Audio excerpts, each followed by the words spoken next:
होता है। अब हम उसको ऑफ नहीं रख रहे हैं इस बार, ताकि थोड़ा सा हम एक्टिव होकर के पढ़ाई कर लें। लाइक शेयर सब्सक्राइब आप कर दीजिएगा। आपसे 30 मार्क्स का ही आता है, जिसमें 15 नंबर की पेडागोजी ईवीएस की और 15 नंबर का आपका क्या आएगा, कंटेंट। कंटेंट में क्या होता है, एनसीईआरटी, और उसी एनसीईआरटी से जुड़ा हुआ आपका क्या बनता है, पेडागोजिकल कंटेंट बनता है। ठीक है जी, आ जाओ पहले फिर बात करें। हाँ, ऐप में टाइम टेबल समझ नहीं आ रहा, उस पर मैं एक बार बात कर लूंगी। ये अगस्त वाला ही पेपर है ना, स्ट्रगल लाइफ अगस्त वाला ही पेपर है, जो 23 अगस्त को पेपर हुआ था, उसी को हम प्रॉपर एनालाइज कर रहे हैं, देख रहे हैं क्वेश्चंस कैसे आए, रिपीट हुए हैं कई सारे क्वेश्चंस, है ना, तो इसको मुश्किल नहीं कहेंगे। एक आध क्वेश्चन है जो बिल्कुल आउट ऑफ द बॉक्स दे दिया है, पूरी कोशिश है कि हम मिले हर रोज, एक आध दिन को छोड़ करके। पहला क्वेश्चन है, a teacher wants to select synchronous communication with her students for teaching EVS, which of the following will she choose. देखिए कई सारे क्वेश्चंस आपके कॉमन सेंस से सॉल्व होते हैं, हालांकि common sense is not so common ऐसा कहा जाता है, बट आपको कॉमन सेंस डेवलप करना है एज अ टीचर और एज अ ह्यूमन बीइंग भी। एक शिक्षिका ईवीएस शिक्षण के लिए अपने विद्यार्थियों के साथ तुल्यकालिक या सिंक्रोनस संप्रेषण का चयन करना चाहती हैं, वह निम्नलिखित में से किसे चुनेंगी। पहला ऑप्शन है, अभी सिंक्रोनस कम्युनिकेशन होता क्या है पहले ये जानना जरूरी है। सिंक्रोनस कम्युनिकेशन होता है real time communication. Real time बोले तो जैसे अभी रियल टाइम में आपके पास क्वेश्चन मैंने बताया और सामने आपके पोल आ गया, ये लाइव चल रहा है सेशन और आप उधर से, मैं इधर से बोल रही हूँ, आप कमेंट कर पा रहे हैं। अगर मैं आपसे कुछ भी पूछूंगी आप कमेंट करके बता देंगे। ऐसा नहीं है, जब आप रिकॉर्डेड देख रहे होते हैं इसी वीडियो को तो ये असिंक्रोनस बन जाता है, यानी कि ये नॉन रियल टाइम हो जाएगा। I don't know if that's a word, but हम कहेंगे कि वो रियल टाइम नहीं है। रियल टाइम बोले तो जब आप व्हाट्सएप पे चैट कर रहे हैं, हाय बहन कैसी है ना, या हाय फलाने कैसा है, ठीक है ना, वो सामने से रिप्लाई कर रहा है मर चुका हूं, मजाक कर रही हूं, दिल पे मत ले जाना, है ना, या फिर व्हाटएवर, मेरे बेबी ने खाना खाया, सोना ने खाना खाया, व्हाटएवर। तो ये जो इस तरह की चीजें भी किस में आती हैं, सिंक्रोनस कम्युनिकेशन में आती हैं, है ना। बाबू ने खाना खाया, राइट, बड़ा मुश्किल हो जाता है, देखो प्रैक्टिस नहीं होती है तो ऐसा होता है। तो अगर हम बात करें तो ये उधर से रिप्लाई आ रहा है, हाँ खा लिया, यार नहीं बहन तुम ही खिला दो, 25 साल से तो भूखा ही हूँ या भूखी ही हूँ। जैसे आज से पहले ना वो खाना खाता था और ना वो खाना खाती थी, अब जब तक पूछेंगे नहीं तब तक खाना जाएगा नहीं अंदर। खैर छोड़िए।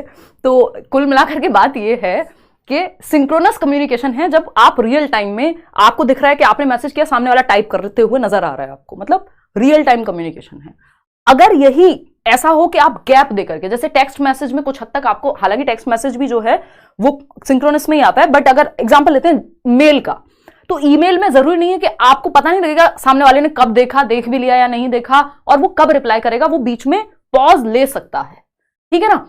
तो ये क्या हुआ, एसिंक्रोनस हो गया, जहां पे रियल टाइम में नहीं हो रही है कम्युनिकेशन, ठीक है ना। आज न्यूज में कोई बात हुई है और कल उसका न्यूज़पेपर में छपेगा, जबकि आप लाइव, कोई न्यूज चैनल है और वो लाइव बता रहा है किसी घटना से, तो वो सिंक्रोनस हो गया, ठीक है जी। इतनी बात क्लियर है या नहीं, बिल्कुल क्लियर है। तो हम ये कहेंगे कि फोन कॉल्स, हाँ फोन कॉल्स हम कह सकते हैं कि सिंक्रोनस होती हैं, क्यों, क्योंकि आपने फोन किया और सामने वाला जवाब दे रहा है खाना खाया कि नहीं। प्री रिकॉर्डेड वीडियोस नहीं, प्री रिकॉर्डेड वीडियोस एसिंक्रोनस हैं, वो सिंक्रोनस नहीं कहला सकती, क्यों, क्योंकि वो रियल टाइम नहीं है। जब आप इस वीडियो को लाइव ना देख करके इसका रिकॉर्डेड फॉर्म देखेंगे या इसको रिकॉर्डेड टाइम में देखेंगे, 9 बजे लाइव आते हैं हम लोग, लाइव में पोल नहीं दे रहे हैं, आप बाद में सोच रहे हैं क्या जवाब होगा, तो वो रिकॉर्डेड फॉर्म एसिंक्रोनस है। तो अगर एसिंक्रोनस पूछेगा तो आप समझ जाएंगे सिंक्रोनस पूछ रहा है। ये ऐसा वर्ड है जिसको आप इंग्लिश में ही याद रखिएगा, कुछ टर्म्स इंग्लिश में याद रहे तो अच्छा रहता है, ठीक है जी। टेली कॉन्फ्रेंसिंग एक बार को कह सकते हैं कि कॉन्फ्रेंस पे आपने चाचा बुआ फूफा सब किस पे हैं, कॉन्फ्रेंस कॉल पे हैं, तो वो भी सिंक्रोनस है। लेकिन ये प्री रिकॉर्डेड सिंक्रोनस नहीं है, इसलिए ये ऑप्शन सही नहीं बनता। डी ऑप्शन कह रहे हैं 60% लोग, सही जवाब है।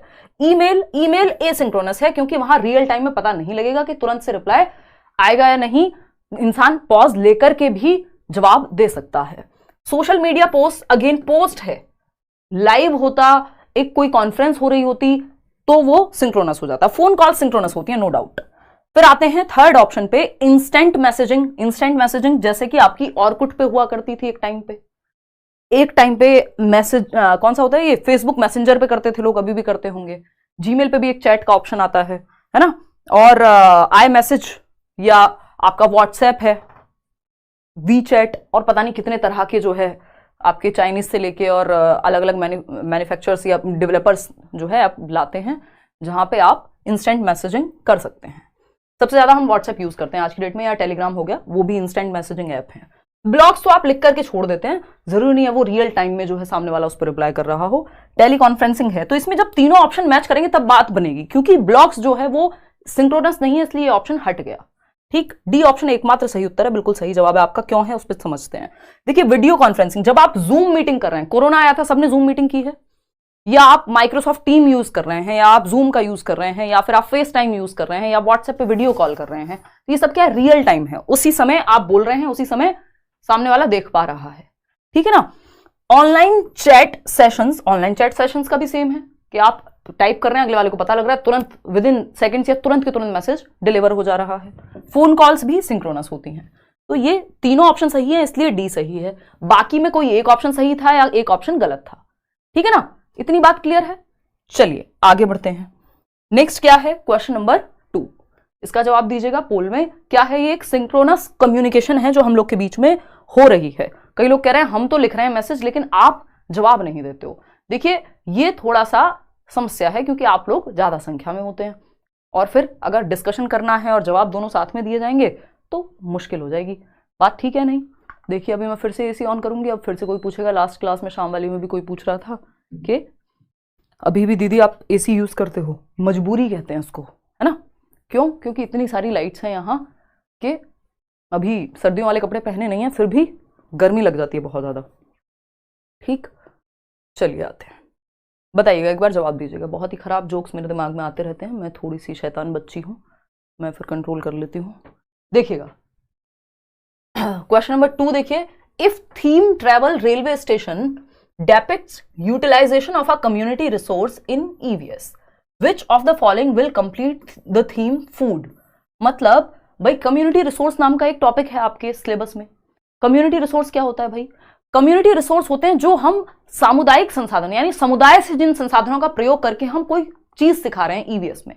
यानी सामुदायिक संसाधन क्या हो सकते हैं? आप किसी नर्स को क्लासरूम में ले आए, आप किसी फार्मर को क्लासरूम में ले आए, किसान को पौधों के बारे में बताने के लिए, नर्स को ले आए या डॉक्टर को ले आए बीमारियों के बारे में चर्चा करने के लिए, हेल्थ पे डिस्कशन के लिए। तो वो एक कम्युनिटी का पार्ट है वो डॉक्टर, जिसको आप क्लासरूम में लेकर के आए, तो वो कम्युनिटी रिसोर्स बन गया। उस रिसोर्स का, संसाधन का प्रयोग कर रहे हैं क्लासरूम में सिखाने के लिए।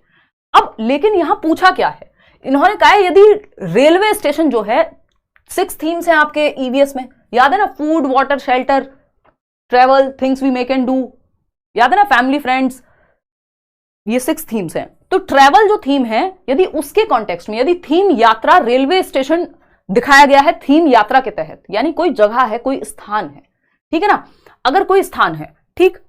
अब ईवीएस में यदि ट्रेवल थीम पढ़ाने के लिए रेलवे स्टेशन पे ले जाया गया, तो फूड पढ़ाने के लिए कहां ले जाएंगे? अब आपको यहां पे किसी व्यक्ति से नहीं, स्थान से ही जोड़ना है। ये वैसा ही कि इसका रिलेशन इससे क्या है, ये रीजनिंग टाइप का क्वेश्चन हो गया। तो एग्रीकल्चरल फार्म, हाँ सही लग रहा है, लेकिन फॉरेस्ट नहीं, हम वहां लेकर के जा रहे हैं जहां एक्टिविटी हो रही है, ठीक है ना। और क्या है, फूड है हमारा जो थीम है, फॉरेस्ट जरूरी नहीं है। जो एग्रीकल्चरल फार्म है, मान लीजिए गन्ने का खेत है, या फिर कहीं पे टमाटर लगे हुए हैं, या एक फार्म है जिसमें मल्टीपल चीजें बोई जा रही हैं या उगा रहे हैं आप, तो वहां वो ज्यादा बेहतर जगह होगी फूड यानी भोजन थीम को दर्शाने के लिए। जैसे कि ट्रेवल थीम को दर्शाने के लिए क्या रेलवे स्टेशन एक बेहतर जगह इन्होंने चूज की है। तो फॉरेस्ट या शॉपकीपर या फार्मर ये सब मत लगाइएगा, क्योंकि आपसे स्थान पूछा है। फॉरेस्ट जमता नहीं है और खतरनाक भी हो सकता है बच्चों के लिए। शॉपकीपर, यहां इंसान की बात नहीं हो रही थी, जिस कॉन्टेक्स्ट में पूछा था उसी में पूछना है। फार्मर भी यहां नहीं चलेगा, क्योंकि स्थान की बात हो रही थी, उसी कॉन्टेक्स्ट में चूज करना था। चलिए आगे बढ़ते हैं। Option A is the right answer. Question number 3 देखिएगा। क्वेश्चन नंबर 3 देखिएगा, फटाफट से जवाब दीजिएगा पोल में। वाइल टीचिंग, देखिए क्वेश्चंस रिपीट होते हैं सीटेट में बहुत, इसको हल्के में नहीं लेके छोड़ना है कि अरे अब थोड़ी आएगा, वैसा नहीं सोचना। While teaching EVS, a teacher's statement or question which encourages students to elaborate on an answer either on their own or from the responses of their peers is। कल हम सीडीपी कर रहे होंगे भाई। अगर हम बात करें ईवीएस शिक्षण के दौरान एक शिक्षक का बयान या प्रश्न जो विद्यार्थियों को स्वयं या अपने साथियों की प्रतिक्रियाओं से उत्तर को विस्तृत करने के लिए प्रोत्साहित करे, यानी एक ऐसा क्वेश्चन या स्टेटमेंट जो एनकरेज करता है बच्चों को इलेबोरेट करने के लिए एक आंसर पे, कि आपने आंसर दे दिया, जैसे हम अभी बात कर रहे थे वो सिंक्रोनस कम्युनिकेशन की, तो मैंने इलेबोरेट किया, एक्सप्लेन किया, और उसमें इन बिटवीन अगर मैं और क्वेश्चंस आपसे पूछती जाऊं तो वो क्या बन जाएगा, प्रोबिंग क्वेश्चन बन जाएगा। है ना। ये प्रोबिंग क्वेश्चन पहले भी आ चुका है, ऐसा नहीं है सब कुछ चीजें जो है रिपीट हुई हैं, एक दो क्वेश्चन को छोड़ दें तो एज इट इज नहीं, हल्का सा ट्वीक करके, एज इट इज भी कई क्वेश्चन है जो रिपीट हुए हैं। तो ऐसे प्रश्नों को खोजपूर्ण प्रश्न या प्रोबिंग क्वेश्चंस कहते हैं। प्रोबिंग क्वेश्चंस क्या होते हैं? व्यक्ति को या थिंकर को डीप थॉट में इन्वॉल्व करने के लिए पूछे जाते हैं, डीप थिंकिंग के लिए।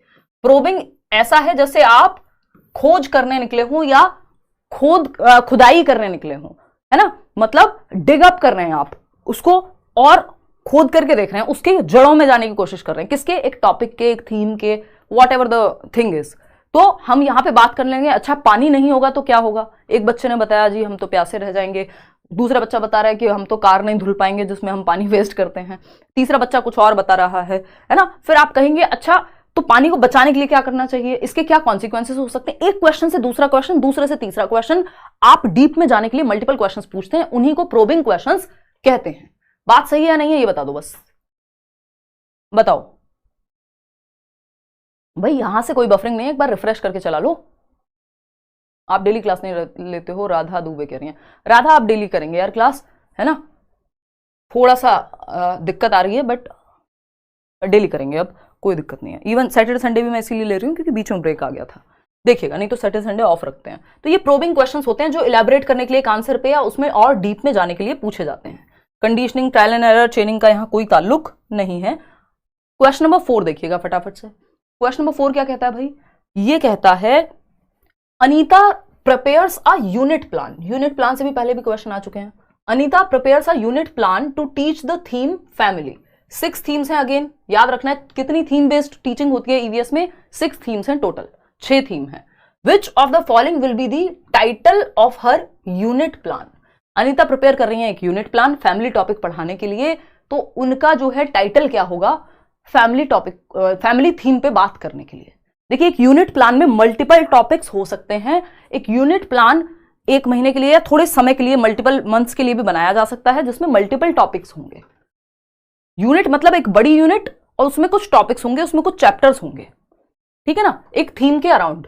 तो फैमिलीज, माइग्रेटिंग फैमिलीज, तो ये तो सिर्फ एक टॉपिक हो गया, जबकि एक यूनिट में मल्टीपल टॉपिक्स का होना जरूरी है, तभी तो यूनिट कहलाएगी, नहीं तो एक टॉपिक ही ना बन जाएगा वो, ठीक है ना। Types of family, nuclear and joint family, तो सिर्फ टाइप ऑफ फैमिली थोड़ी पढ़ेंगे फैमिली थीम में, बहुत सारी चीजें हैं, रिलेशनशिप्स होंगे और भी चीजें होंगी फैमिली में, relationships with in a family. तो जबकि हमें यूनिट में मल्टीपल टॉपिक्स चाहिए होते हैं, ये एक सिंपल बात आपको याद रखनी है। फैमिली रिलेशनशिप्स, थीम का नाम क्या है? फैमिली, परिवार, जिसके अंदर क्या होगा? Relationships, gender roles, occupations as socio cultural entity in changing times. मतलब इसमें मल्टीपल टॉपिक्स हैं, थीम क्या है? फैमिली। तो टाइटल रखेंगे फैमिली, जिसमें संबंध के रिलेशनशिप्स क्या होते हैं? भाई बहन, माता पिता, पति पत्नी, चाचा फूफा मामा, वॉटेवर, लिंग भूमिकाएं, सोशल या जेंडर रोल्स क्या हैं और समय के साथ वो बदल कैसे रहे हैं। ये नहीं है कि मम्मी खाना बनाती है तो मम्मी को ही खाना बनाना चाहिए, ठीक है ना। ऑक्यूपेशंस यानी कि काम क्या करते हैं लोग, भाई वो सब भी तो फैमिली से जुड़ा हुआ है कि लोग जाते हैं सुबह, पापा जाते हैं ऑफिस, मम्मी जाती हैं ऑफिस, है ना। सोशियो कल्चरल, या घर में आपकी अगर हाउस हेल्प है वो आ रही है तो वो भी क्या कर रही हैं? काम कर रही हैं, उनको भी इज्जत मिलनी चाहिए। Socio cultural entity in changing times, कैसे सामाजिक आर्थिक रूप से, सामाजिक सांस्कृतिक रूप से बदलाव भी हो रहा है समय के साथ। तो इसमें मल्टीपल टॉपिक होगा, इसलिए एक यूनिट कहलाएगा, एक इकाई कहलाएगा। क्यों? क्योंकि इसमें कई सारे पार्ट होंगे या कई सारे टॉपिक्स होंगे।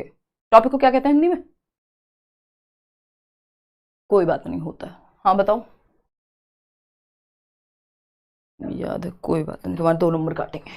बताओ भाई टॉपिक को क्या कहते हैं? हाँ, तो इकाई कहते हैं यूनिट को, और पार्ट कह सकते हो टॉपिक को, या जो भी आपका मन करे। तो यूनिट, एक यूनिट प्लान, उसके ऊपर होता है आपका ईयरली प्लान। तो ये सारी चीजें यहाँ होती हैं, शीर्षक कह लो, हाँ ठीक है, विषय भी कह सकते हो, एग्जैक्टली सही कह रही थी तुम।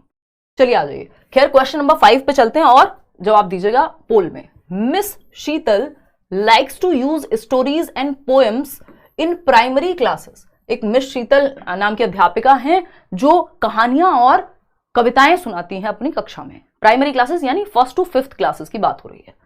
To explain various concepts of EVS पढ़ाने के लिए the most appropriate logic for her using stories and poems is to, यानी उनके द्वारा कहानियों और कविताओं के प्रयोग का सबसे उपयुक्त तर्क क्या है कि वो कहानी और कविताएं यूज करती हैं पढ़ाते समय, उसके पीछे का लॉजिक क्या है। जैसे मैं बहुत सारे एग्जांपल्स देती हूं भर भर के, हम थोड़ा हंसी मजाक करते हैं बीच में, थोड़ी बहुत व्यर्थ की बातें करते हैं, उसके पीछे मेरा लॉजिक क्या है कि ये मेरी टीचिंग स्किल्स का पार्ट है कि आप कनेक्टेड फील करें, आपको मजा आए सीखने में, ऐसा ना लगे हाय रे बड़ा जोर पड़ रहा है या पढ़ने आए तो बस रट्टा लगवा दो एक तरफ से। नहीं, हम रियल लाइफ एग्जांपल्स लेकर के आए, थोड़ा हंसी मजाक करें ताकि एंजॉय करके पढ़ पाए और भूले ना उस चीज को। ये मेरा लॉजिक हुआ, मेरी पेडागोजी का लॉजिक हुआ या मेरे मेथड्स का लॉजिक हुआ। ठीक, किसी को लग सकता है कि भाई हम टाइम वेस्ट कर रहे हैं। ठीक, जब आप 3 घंटे की मूवी देखते हैं तब टाइम वेस्ट नहीं होता। देखिए, तो अगर हम बात करें यहां पे तो एक स्टोरीज और पोएम्स यूज करने का क्या लॉजिक हो सकता है टीचर का ईवीएस में। पहला ऑप्शन है complete the EVS syllabus as well as students have heard them before coming to school. EVS के पाठ्यक्रम को पूरा करना और साथ ही स्कूल में आने से पहले बच्चों ने कहानी सुनी होती है, इसलिए कहानियां ही सुना दो। देखिए, कभी भी सिलेबस पूरा करना किसी भी टीचर का उद्देश्य नहीं होना चाहिए। सिलेबस पूरा हो जाएगा यदि आप तरीके से चलेंगे, लेकिन सिलेबस कंप्लीट करना, जो कि हम बहुत सारे स्कूल्स में अगर हम ग्राउंड रियलिटी देखें तो आज भी सिलेबस के पीछे पागल हुए रहते हैं हम लोग। इतना प्रेशर होता है कई बार टीचर्स पे भी, बट होना नहीं चाहिए। आइडियली ये सही तरीका नहीं है कि सिर्फ सिलेबस कंप्लीट करने के पीछे हम भागें। यही होता है ना, फिर हम ट्यूशंस में देखते हैं कई बार टीचर्स फटाफट से सिलेबस करा देते हैं कई बार, और फिर कहते हैं बेटा ट्यूशन पढ़ने आ जाना घर पे अगर तसल्ली से पढ़ना है तो। वो ट्यूशन में सिलेबस कंप्लीट हो जाता है और स्कूल में हो नहीं पाता कई बार। समझ रहे हो ना बात को? तो सिलेबस कंप्लीट करना कभी भी उद्देश्य नहीं होना चाहिए। इसका हाफ पार्ट सही था हालांकि। बी ऑप्शन है encourage the students to write their own poems and stories. खुद की पोएम्स और स्टोरीज लिखें। तो लैंग्वेज की क्लास थोड़ी चल रही है, ये उद्देश्य थोड़ी होगा। ईवीएस पढ़ाने में उद्देश्य कुछ और होगा। ये लैंग्वेज की क्लास में हो सकता था कि उनको स्टोरी और वो सब, ये ठीक है बात, लेकिन पूरी तरह से ठीक नहीं लग रही है। चलिए फिर भी देखते हैं, कोशिश करते हैं, क्या पता सही हो। अभी इस पे कांटा नहीं लगाएंगे, लेकिन हाँ इसका पक्का है कि सिलेबस कंप्लीट कराना, इसको हम डाइसी रखते हैं बीच में कहीं, ऑप्शन का जैसा बैलेंस बनेगा उसके साथ जाएंगे।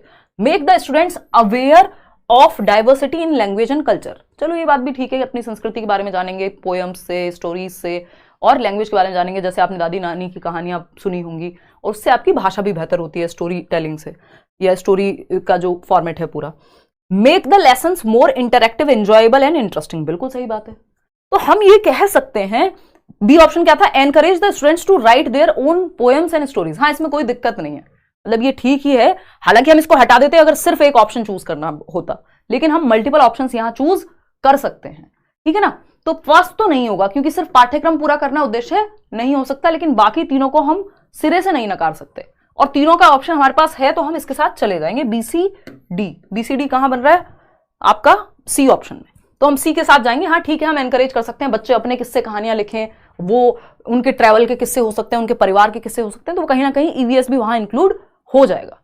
तो कई बार या बहुत ज्यादातर बार ऑप्शन पे डिपेंड करता है कि हम आंसर किस तरह से चूज करेंगे, क्योंकि मैं बार बार यही बात कहती हूं, पेडागोजी में चारों ऑप्शन सही हो सकते हैं, लेकिन आपसे पूछा क्या गया है, ऑप्शन किस तरह के अवेलेबल हैं, तो उस हिसाब से बेस्ट चूज करके हमें लेकर के आना है। ठीक, तो C option is the right answer. आगे बढ़ेंगे क्वेश्चन नंबर 6 पर, देखिएगा फटाफट से जवाब दीजिएगा। क्वेश्चन नंबर 6 क्या कहता है भाई? ये कहता है which of the following options is a major objective of teaching EVS from classes 1 to 5।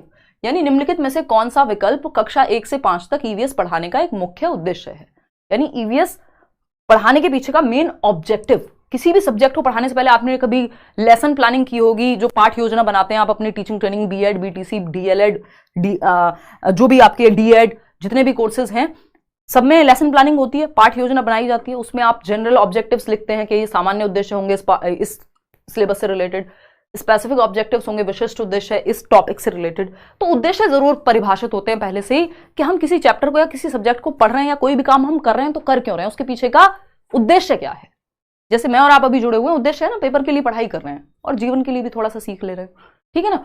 तो ये क्या हुआ, क्लासेस 1 to 5 में मेजर ऑब्जेक्टिव क्या होगा ईवीएस पढ़ाने का। यानी ईवीएस बोले तो पर्यावरण अध्ययन, पर्यावरण अध्ययन को हम क्या कहते हैं, एनवायरमेंटल स्टडीज। ये कई बार एनवायरमेंटल साइंसेस कह देगा, बट आपको ये याद रखना है, 1 नंबर का क्वेश्चन है। एनवायरमेंटल स्टडीज फुल फॉर्म है ईवीएस की, जो हम प्राइमरी लेवल पे पढ़ रहे हैं। एनवायरमेंटल साइंसेस नहीं है, एनवायरमेंटल स्टडीज में साइंस भी है, आपका एसएसटी भी है और आपका एनवायरमेंट भी है। 3 सब्जेक्ट इंटीग्रेटेड है।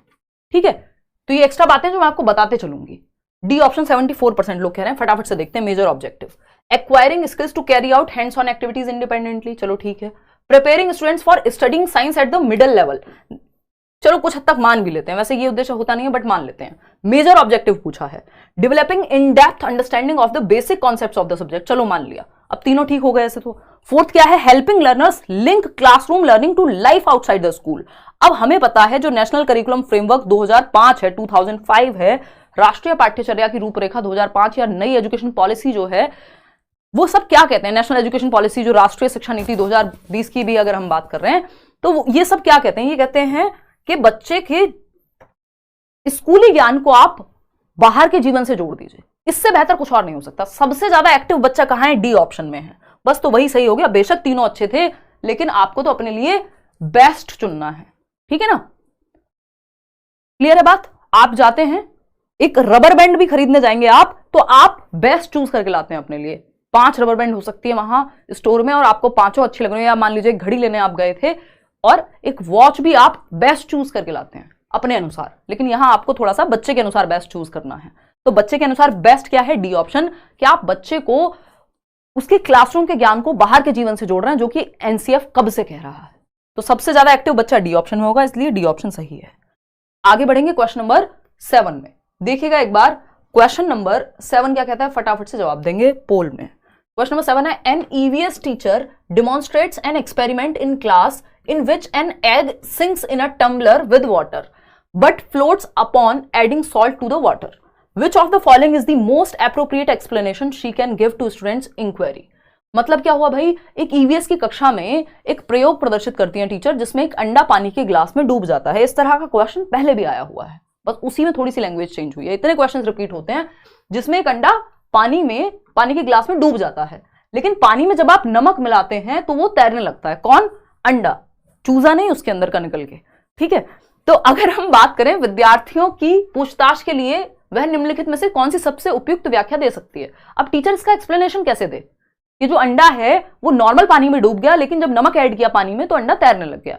यहां पे नींबू भी हो सकता है, कुछ और हो सकता है, ठीक। तो पहला ऑप्शन है, allow each students to conclude on their own by adding different items in water, यानी प्रत्येक विद्यार्थी को पानी में विभिन्न वस्तुएं डालकर स्वयं निष्कर्ष निकालने दे। तो क्या ये चीज वस्तु के बारे में है या डेंसिटी के बारे में है भाई। अगर हम बात कर रहे हैं वो सॉल्ट ऐड करने से जो डेंसिटी बढ़ी है उसकी वजह से हुआ है ये, तो इसमें चीजें कितनी भी ऐड करेगा तो कोई सेंस तो बनेगा नहीं। The egg floats due to density of water, क्या ये सही है, हाँ सुनने में तो सही लग रहा है, फिर भी देखते हैं। You will learn the correct reason in higher classes, ये कोई तरीका नहीं है कि हम ये कहते हैं आप हायर क्लासेस में सीखेंगे, जो सही रीजन है हम नहीं बता रहे अभी भाई। डिटेल आप हायर क्लासेस में जान सकते हैं, लेकिन थोड़ा सा तो बता ही सकते हो। फिर ये एक्टिविटी कराई क्यों थी। डी ऑप्शन है, conduct and observe the experiment with different amounts of salt, अलग अलग मात्रा में नमक के साथ प्रयोग करें और उसका अवलोकन करें। यानी जब आप कम नमक डाल रहे हैं तो क्या चीजें डूब रही हैं, क्या चीजें नहीं डूब रही हैं। तो अभी आप एक्सपेरिमेंट्स को जारी रखेंगे, उसके बाद इस कंक्लूजन पे हम पहुंचते हैं कि डेंसिटी की वजह से हो रहा है या नहीं हो रहा है, क्योंकि बच्चे छोटे हैं, प्राइमरी क्लास में हैं। तो अभी हम यहां ऑब्जर्व करने के लिए उनको कहेंगे और ऑब्जर्वेशन से उनको खुद एक आइडिया लगेगा कि रीजन क्या है, नहीं तो आप वहां तक पहुंचाएंगे बच्चे को। तो सीधा जवाब देने से अच्छा होता है कई बार कि आप बच्चे को लीड करें सही जवाब तक, उसको ऑब्जर्व करने का, एक्सपेरिमेंट करने का मौका दें। तो ज्यादा बेहतर ऑप्शन, ज्यादा एक्टिव कहां है बच्चा, डी ऑप्शन में। नहीं तो ये तो आप पहले भी बता सकते थे कि डेंसिटी की वजह से हो रहा है। क्वेश्चन नंबर 8 देखिएगा फटाफट। क्वेश्चन नंबर 8 है, यही आप जिन क्वेश्चन से डरते हैं, असर्शन यानी अभिकथन और इसका रीजन। 2 क्वेश्चन कम से कम हर सब्जेक्ट में देखने को मिल रहे हैं इस बार। इवन सीडीपी में तो 4-5 क्वेश्चन आ जा रहे हैं इस तरह के स्टेटमेंट और रीजन वाले। एक बार आप जवाब दीजिए, इतने में जल ग्रहण करती हूं। क्या तुमको भी चाहिए? नहीं मिलेगा।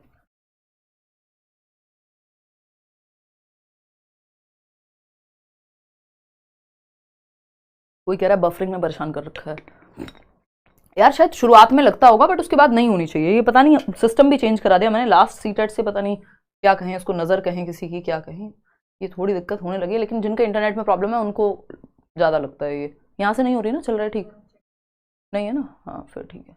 क्या खोल के चेक कर लिया मॉडम? अच्छा अच्छा फिर ठीक है। हाँ सीडीपी क्लास कल से करेंगे भाई, डोंट वरी, पेपर 1 पेपर 2 दोनों के लिए बीच बीच में अलग अलग सब्जेक्ट्स करते रहेंगे। चलें आगे बढ़ें। 8th क्वेश्चन, बी ऑप्शन कह रहे हैं।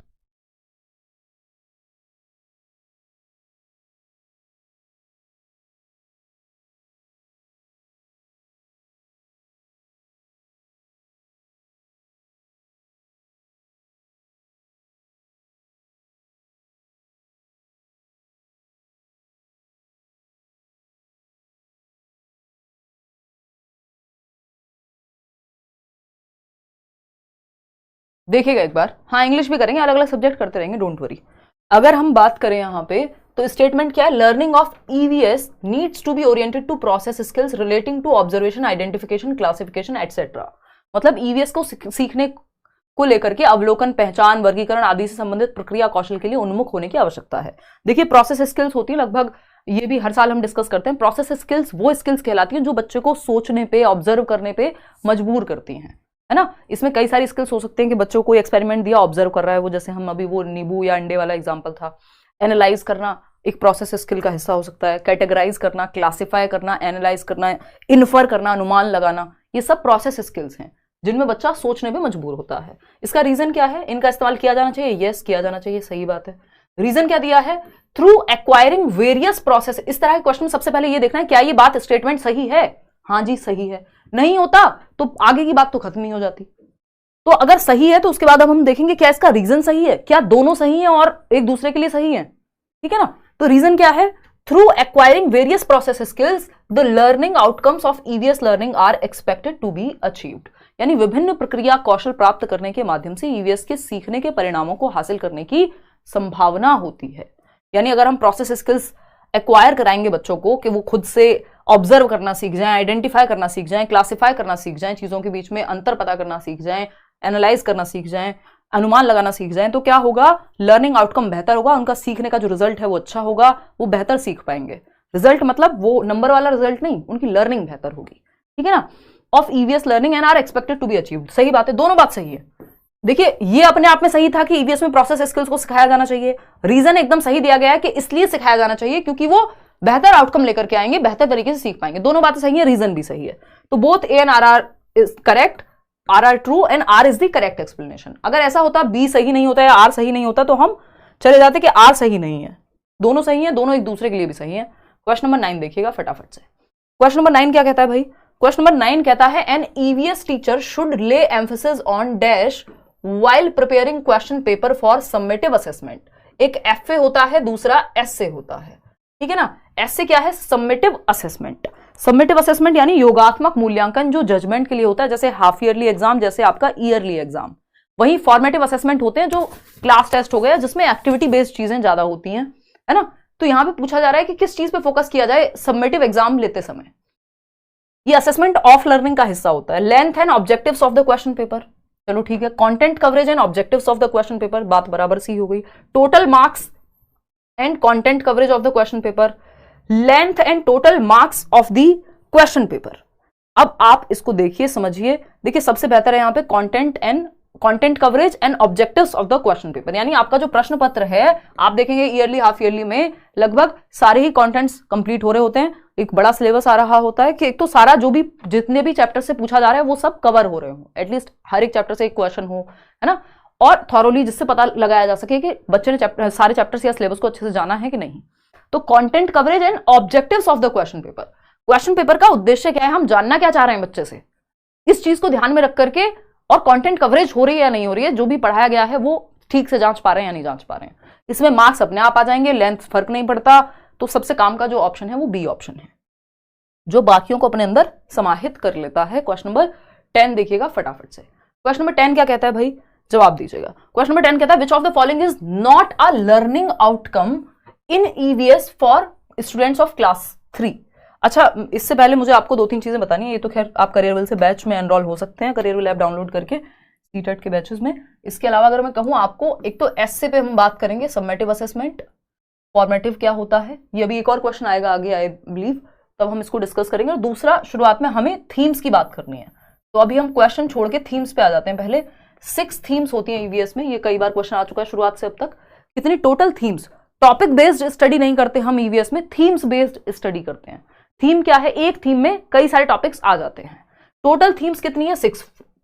ईवीएस अगर हम प्राइमरी लेवल की बात करें, क्लास 1 to 5 की बात करें, ईवीएस का मतलब है एनवायरमेंटल स्टडीज, ना कि एनवायरमेंटल साइंसेज। फुल फॉर्म का भी 1 नंबर का क्वेश्चन आ जाता है, ठीक है ना। तो अगर हम बात करें, एसए पे बाद में आएंगे। 6 थीम्स जल्दी बताओ, याद है किसी को? पुराना सेशन देखा है, यूट्यूब पे देख लेते यार, मैराथन देख लेते ईवीएस की। इतने, पहला क्या है, फैमिली। जन्म कहां से लेते हैं, शुरुआत कहां से हो रही है जीवन की, फैमिली एंड फ्रेंड्स। वैसे याद रखेंगे, फैमिली एंड फ्रेंड्स। तो ये क्या हुआ, फर्स्ट थीम हो गया, ठीक है। सेकंड थीम क्या है, अब जब पैदा हो ही गए तो फूड, खाना भी खाएंगे, फूड, आप पानी भी पिएंगे, हालांकि पानी नहीं पीना चाहिए खाना खाते ही तुरंत, बट पी लो यहाँ पे। वाटर, फूड, वाटर, अब रहने को एक घर भी चाहिए, शेल्टर, है ना, यानी शेल्टर। फिर क्या चाहिए, अब मन नहीं लग रहा, ट्रैवल भी करना है, निशा जैसे बच्चों को ट्रैवल भी करना है ना, घूमना है, पेड़ थोड़ी है, एक जगह थोड़ी रहेंगे, ठीक। फिर अगर हम बात करें, मूवी का डायलॉग है, अगर हम बात करें सिक्स्थ की, तो things we make and do, अब कुछ काम भी तो करेंगे या ट्रैवल ही करते रहेंगे, things we make and do. तो ये हैं हमारे 6 थीम्स ऑफ ईवीएस। इनके अराउंड एक क्वेश्चन मिनिमम, नहीं तो 3 से 4 क्वेश्चन बन जाते हैं। इस बार भी आप देख सकते हैं 3-4 क्वेश्चन, अभी तक हम 2-3 क्वेश्चन कर चुके हैं ट्रैवल पे या फैमिली पे, थीम्स को मिला करके, जबकि अभी तक हमने सिर्फ 10 क्वेश्चन करे होंगे। तो अगर हम देखें family and friends, food, water, shelter, travel, things we make and do, ये 6 आपके ईवीएस के थीम्स हैं, इनको दिमाग में रखना है। निशा को सामने करो मैम, अरे पुराने यूट्यूब पे कोई वीडियो मिल जाएगा। निशा आज सुंदर बन के नहीं आई है अपनी भाषा में, हमें तो हमेशा ही सुंदर लगती हैं। देखिए, कक्षा 3 के विद्यार्थियों के लिए कितनी खुश हुई हो, हाँ मतलब तारीफ सुन के बौखला जाता है इंसान, है झूठी हो सच्ची हो, बस तारीफ कर दे कोई। यही चीजें बर्बाद कर रही हैं लड़कियों को, जरा सी तारीफ में खुश है, 2 शब्द प्यार के कहो एकदम बिल्कुल राजी। देखो, कक्षा 3 के विद्यार्थियों के लिए ईवीएस में निम्नलिखित में से कौन सा सीखने का परिणाम अधिगम प्रतिफल नहीं है। देखिए, लर्निंग आउटकम्स क्या होते हैं, पहले तो होते हैं लर्निंग ऑब्जेक्टिव्स, यानी उद्देश्य क्या है सीखने का, क्यों पढ़ रहे हैं हम, क्या पढ़ना चाह रहे हैं। आउटकम है कितना अचीव कर लिया हमने, है ना। जैसे 4 साल आप किसी के साथ रिलेशनशिप में रहे, आजकल कॉमन है ये चीजें, है ना, और आउटकम क्या आया, 0। उसने कहा टाटा बाय बाय, आपने कहा टाटा बाय बाय, है ना, आउटकम क्या आया, 0। हालांकि 0 नहीं होगा, जीवन में हम हमेशा कुछ ना कुछ सीखते हैं, बट कहने की बात है ये आउटकम हम शादी को मान लेते हैं जनरली, क्योंकि बॉलीवुड मूवीज में ऐसी एंड होती हैं चीजें, ठीक। तो अगर हम बात करें यहां पे, तो पूछा क्या जा रहा है, लर्निंग आउटकम कौन सा नहीं है। लर्निंग आउटकम क्या होता है, सीखने का आउटकम क्या आया, हाथ में रिजल्ट क्या आया, देखते हैं। Voices opinion on good and bad touch, यानी अच्छे और बुरे स्पर्श पर अपनी राय व्यक्त करना, हाँ ये लर्निंग आउटकम है। अगर आपने ईवीएस में अच्छे से पढ़ाया बच्चों को चीजें, तो वो इस बात में बात कर पाएंगे, गुड टच बैड टच क्या होता है, आजकल पढ़ाया जाता है बच्चों को। Voices opinion on issues observed, experienced and relates to social practices such as discrimination in ownership of resources, यानी अनुभव किए गए मुद्दों पर आवाज उठाना और समाज की प्रथाओं से संबंधित जो बातें, उन जैसे संसाधनों के स्वामित्व में भेदभाव क्यों होता है, यानी क्यों कुछ % लोग हैं जो अमीर है वो अमीर होता जा रहा है, गरीब है वो गरीब होता जा रहा है। ऐसी बातें सुनी होंगी आपने, ये वैसी सी ही बात है कि क्यों कुछ लोगों के पास इतनी पूरी दुनिया की वेल्थ है और मेजॉरिटी हिस्से के पास नहीं है। तो ये टॉपिक्स प्राइमरी लेवल के नहीं है, बच्चा डर जाएगा, उसको समझ में नहीं आएगा क्या चल रहा है, उसका बचपन छीन लेंगे आप। तो ये वाले इश्यूज प्राइमरी लेवल के लिए नहीं है ना, ये लर्निंग आउटकम नहीं है। Observes rules in few local indoor outdoor games, चलो ये तो ठीक है। आइडेंटिफाइज डायरेक्शंस ऑफ क्लासरूम, ठीक है, लेकिन ये बी ऑप्शन ये थोड़ा सा भारी सवाल हो गया, इसको प्राइमरी के बाद लाना चाहिए। तो B option is the right answer, यही गलत है इस प्राइमरी लेवल के लिए, और जो गलत है कक्षा 3 के लिए ये गलत क्वेश्चन है। तो जो गलत है वही सही है, क्योंकि पूछा ही गलत था, नॉट लिखा था क्वेश्चन में, नॉट वाले क्वेश्चन ध्यान से पढ़ने हैं। क्वेश्चन नंबर 11 देखिए, क्वेश्चन नंबर 11 देखिएगा फटाफट से। कोई कह रहा है, शिखा कह रही है क्लास ओवर होने के बाद निशा मैम से मिलवाएगा, पेपर अच्छा देके आओगे तब मिलवाएंगे, चलो बीच में मिलवा देंगे कभी। देखो क्वेश्चन नंबर 11 देखो, अभी इनको 2-4 दिन आने तो दो, हमारी क्लास रेगुलर होने तो दो, है।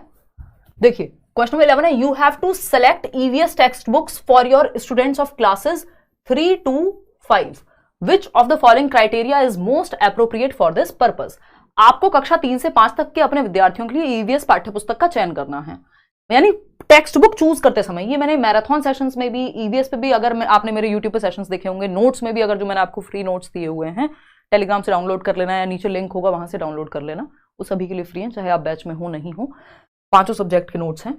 उसमें भी क्लियरली कहा हुआ है कि टेक्स्ट बुक के बारे में क्या ध्यान रखें हम, जब हम प्राइमरी के लिए ईवीएस की टेक्स्ट बुक बना रहे हैं तो किस चीज का ध्यान रखें भाई, वो चाइल्ड सेंटर्ड हो, उसकी लैंग्वेज टेक्निकल ना हो, सिर्फ डेफिनेशंस ना भरी हो, एक्टिविटीज हो, बच्चे की भाषा में हो, उसमें वैरायटी होनी चाहिए, है ना, चाइल्ड सेंटर्ड होनी चाहिए।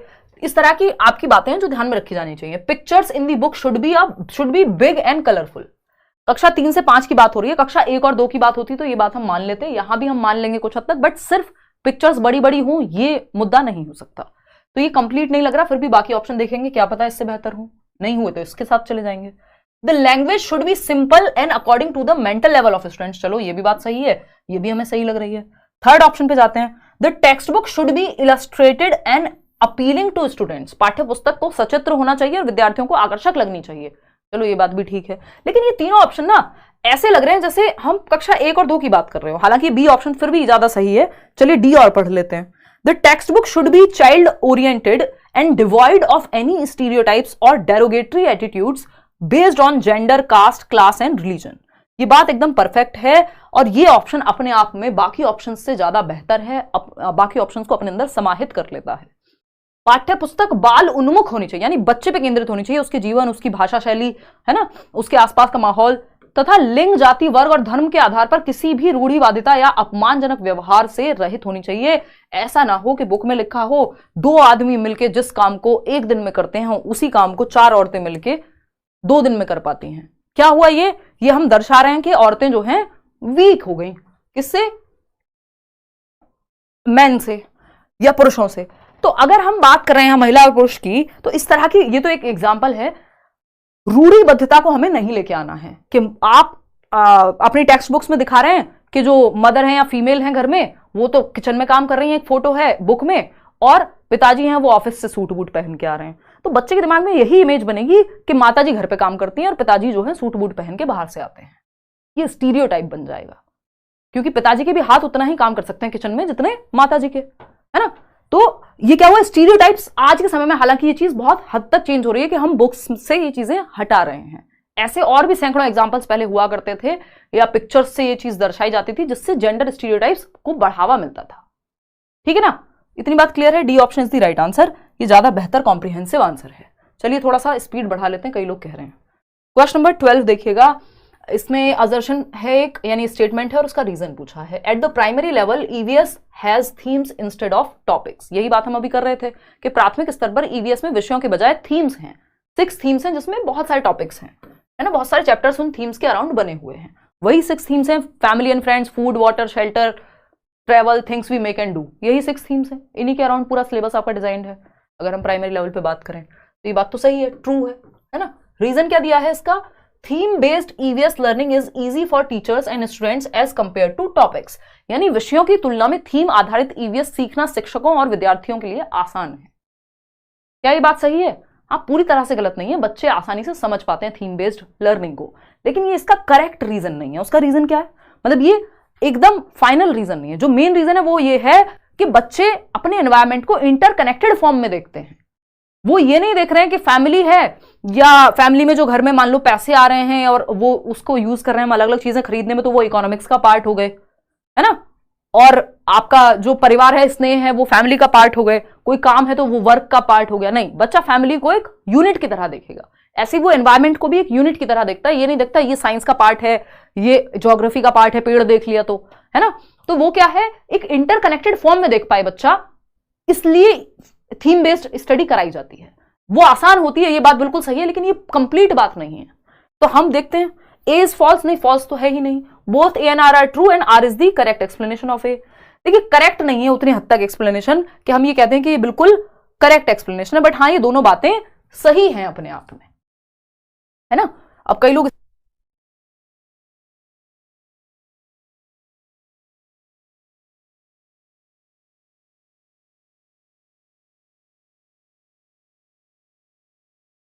इसमें कंफ्यूज हैं। इसका जो आंसर है वो सी है। ऑफिशियली भी इन लोगों ने यही माना है ना। आसानी होती है, नो डाउट, ये चाहते तो इसको आर भी रख सकते थे, बट वो कंप्लीट एक्सप्लेनेशन नहीं है। तो अब हमें ऑफिशियल आंसर की के साथ इस केस में जाना पड़ेगा। क्यों? क्योंकि कंप्लीटली सही नहीं है वो बात, लेकिन पूरी तरह से गलत भी नहीं है। ठीक है ना। तो हम सी के साथ जाएंगे कि भाई दोनों सही है, बट वो करेक्ट एक्सप्लेनेशन नहीं है। सिर्फ ये रीजन नहीं है कि आसान हो जाएगा इसलिए हम थीम से पढ़ाते हैं, बल्कि इंटरकनेक्टेडली पढ़े बच्चा इसलिए पढ़ाया जाता है थीम्स का प्रयोग करके। क्वेश्चन नंबर 13 देखिएगा। You want to encourage hands-on activities for students of EVS. Which of the following is the most appropriate activity? आप पर्यावरण अध्ययन के विद्यार्थियों के लिए व्यावहारिक गतिविधियों को प्रोत्साहित करना चाहते हैं, जिसमें बच्चा एक्टिविटी करे, फील्ड ट्रिप पे जाए, कोई और एक्सपेरिमेंट करे, कोई पौधा लगा के देखे, खुद से बेसिकली कोई एक्सपेरिमेंट या कोई भी एक्टिविटी करके देखे। बात सही है। अब एप्रोप्रिएट एक्टिविटी बताइए। Map reading from a globe, एक ग्लोब से नक्शे को पढ़ना, प्राइमरी क्लास के बच्चे हैं, बड़े बच्चे नहीं है। बी ऑप्शन है collecting coins of different countries. अब कहां जाएंगे वो डिफरेंट कंट्रीज, अलग अलग देश जाएंगे। कुछ बच्चे तो होंगे क्लास में, सारे बच्चे तो नहीं जा पाएंगे अलग अलग देश, उनके पास तो करेंसी नहीं होगी। तो ये तो बहुत अच्छी एक्टिविटी नहीं हुई, एक बार को प्रिंट आउट चल जाता है यहाँ पे। Developing N EVS kit from available material, ये सबसे बेस्ट हो जाएगा कि एक ईवीएस किट तैयार हो जाए, जो भी मटेरियल अवेलेबल है अलग अलग बच्चों के पास अलग अलग होगा, और अलग अलग एक्टिविटी में वो उसको इस्तेमाल कर पाएंगे। कि कोई डिगअप करने के लिए कुछ लेकर के आ रहा है, किसी के पास स्टिकर्स हैं इंडिया के अलग अलग स्टेट्स के, तो ये सब एक ईवीएस किट का पार्ट बन जाएंगे। उपलब्ध सामग्री को एक ईवीएस किट के रूप में विकसित करना और फिर क्लास में जब एक्टिविटी हो तो उसका इस्तेमाल करना, ठीक है ना। सिर्फ different plants on a chart वो एक एक्टिविटी हो जाएगी, सबसे बेहतर है सी। आगे बढ़ेंगे, क्वेश्चन नंबर 14 देखिएगा, formative assessment of EVS. Formative assessment of EVS पे क्वेश्चन है, फटाफट से आप हमें बताएंगे कि रचनात्मक आकलन क्या कौन सा उदाहरण है इन चार ऑप्शंस में से, बताइए। अभी हमने बात की थी एसए की। समेटिव असेसमेंट होता है जिसमें ईयरली और half yearly pen paper test judgment के लिए होता है। फॉर्मेटिव असेसमेंट होता है जो एक्टिविटी बेस्ड होगा, फीडबैक के लिए होगा कि आप सीख कैसे रहे, ये फॉर्मेटिव असेसमेंट बताएगा, जो एफए टेस्ट होते हैं आपके, और आपने कितना सीखा है वो समेटिव असेसमेंट है। फिर से मैं बोल देती हूं, आपने कितना सीखा है ये समेटिव असेसमेंट है, योगात्मक आकलन है। आप कैसे सीख रहे हैं ये फॉर्मेटिव असेसमेंट है, फीडबैक के लिए होता है, इंप्रूवमेंट के लिए होता है, ठीक है ना। तो अगर हम बात करें फॉर्मेटिव असेसमेंट यानी एफए की ईवीएस में, तो ये किसका पार्ट है, असेसमेंट फॉर लर्निंग का, बिल्कुल सही बात है। सीखने के लिए आकलन एफए का पार्ट है। ऑफ लर्निंग तो भाई एस से हो जाता है कि सीखने का आकलन, कितना सीखा है, ये एस से है। सीखने का आकलन, सीख लिया, अब उसका आकलन, सीखने के लिए आकलन। हम सीख रहे हैं, आप पोल में जवाब दे रहे हैं, तो अगर गलत भी देंगे तब भी हम ये आकलन किस लिए कर रहे हैं, क्या आपको फाइनल नंबर मिलेंगे इससे, नहीं। आपको सीखना है अभी कि गलती हो रही है तो कहां और कैसे इंप्रूव करें, तो इसको फॉर्मेटिव असेसमेंट कहेंगे, फॉर लर्निंग में आएगा। एज लर्निंग होता है सीखने के साथ सीखना या सेल्फ असेसमेंट, जब आप खुद का टेस्ट ले रहे होंगे घर पे तो वो फॉर्मेटिव असेसमेंट का हिस्सा है। असेसमेंट एज लर्निंग कहते हैं उसको, सेल्फ या पीयर असेसमेंट, आपके दोस्त आपका टेस्ट लें या आप खुद का टेस्ट लें, एज लर्निंग कहते हैं उसको, ये भी एफए का पार्ट है।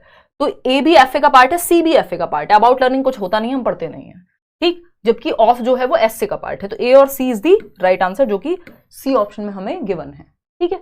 आगे बढ़ेंगे, क्वेश्चन नंबर 15 देखिएगा। अभी 15 क्वेश्चंस और हैं, हम थोड़े स्लो चल रहे हैं, बट डिटेल में डिस्कशन हो तो अच्छा रहता है, क्योंकि आपको सिर्फ ये क्वेश्चंस नहीं करने हैं, आपको ये कॉन्सेप्ट समझना है, एक माइंडसेट तैयार करना है, क्योंकि इन्हीं क्वेश्चंस को घुमा फिरा करके पूछा जाएगा। सिलेबस चेंज नहीं हुआ है, हर साल ऐसे क्वेश्चंस पूछे जाते हैं, रिपीट भी होते हैं। इसमें भी बहुत सारे रिपीटेड क्वेश्चंस हैं प्रीवियस ईयर के, बस हल्का सा ट्वीक करके पूछ लेंगे। क्वेश्चन नंबर 15 देखिए, स्टेटमेंट क्या है, field trips are an effective pedagogical strategy in EVS, यानी ईवीएस में क्षेत्र भ्रमण के लिए ले जाइए बच्चे को, प्रभावी तकनीक है पढ़ाने की। हाँ बिल्कुल सही बात है। ताजमहल के बारे में बात कर रहे थे, हिस्टोरिकल साइट्स के बारे में बात कर रहे थे, ताजमहल ले गए। आप फसलों के बारे में बात कर रहे थे, किसी एग्रीकल्चरल फार्म ले गए, जो अभी हम बात भी कर रहे थे। बी कीपिंग कैसे होती है दिखाने ले गए, है ना। तो थोड़ा सा सतर्कता के साथ, तो ये क्या है, फील्ड ट्रिप्स एक्टिव तरीका है, बहुत ही अच्छा तरीका है कि बच्चा डायरेक्टली रियल लाइफ में जाकर के देखे किसी चीज को।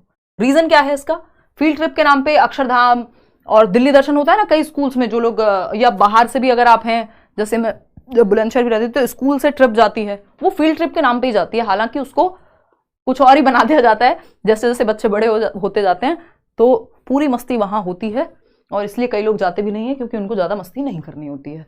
खैर ये हुई बात, तो ट्रू है ये बात। रीजन क्या है इसका, field trips promote memorisation of objects, events and places. कैसी बात करते हैं, नहीं वैसे गलत तो पूरी तरह से नहीं है, फिर भी बी ऑप्शन कह रहे हैं कई लोग। 1 मिनट में चर्चा इस पे करेंगे।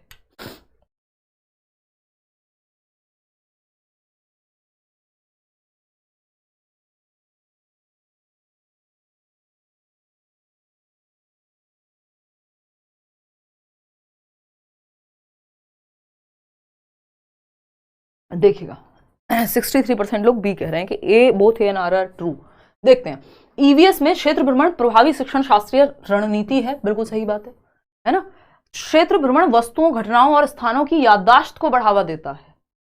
देखिए ये बात पूरी तरह से गलत नहीं है, बट ये सही भी नहीं है। क्यों, क्योंकि memorisation of objects, events and places, सिर्फ मेमोराइजेशन, क्या वो अनुभव नहीं दे रहा, रियल लाइफ एक्सपीरियंस नहीं दे रहा। मेमोराइजेशन तो आप क्लासरूम में रट्टे लगवा करके भी कर सकते थे, है ना। तो ये पूरी तरह से सही हम इसको नहीं मानेंगे। एक नजर में सही लग सकता है, मेमोराइजेशन अपने आप हो जाएगा, लेकिन अनुभव पे फोकस होता है यहाँ पे। है ना। मेमोराइज तो आप घर पे बिठा करके पिक्चर दिखा के करवा सकते थे, तो रियल लाइफ एक्सपीरियंस देने के लिए हम यहाँ पे ये काम करते हैं। A is true but R is false. D option is the right answer, ना कि बी। ठीक है, आगे बढ़िएगा।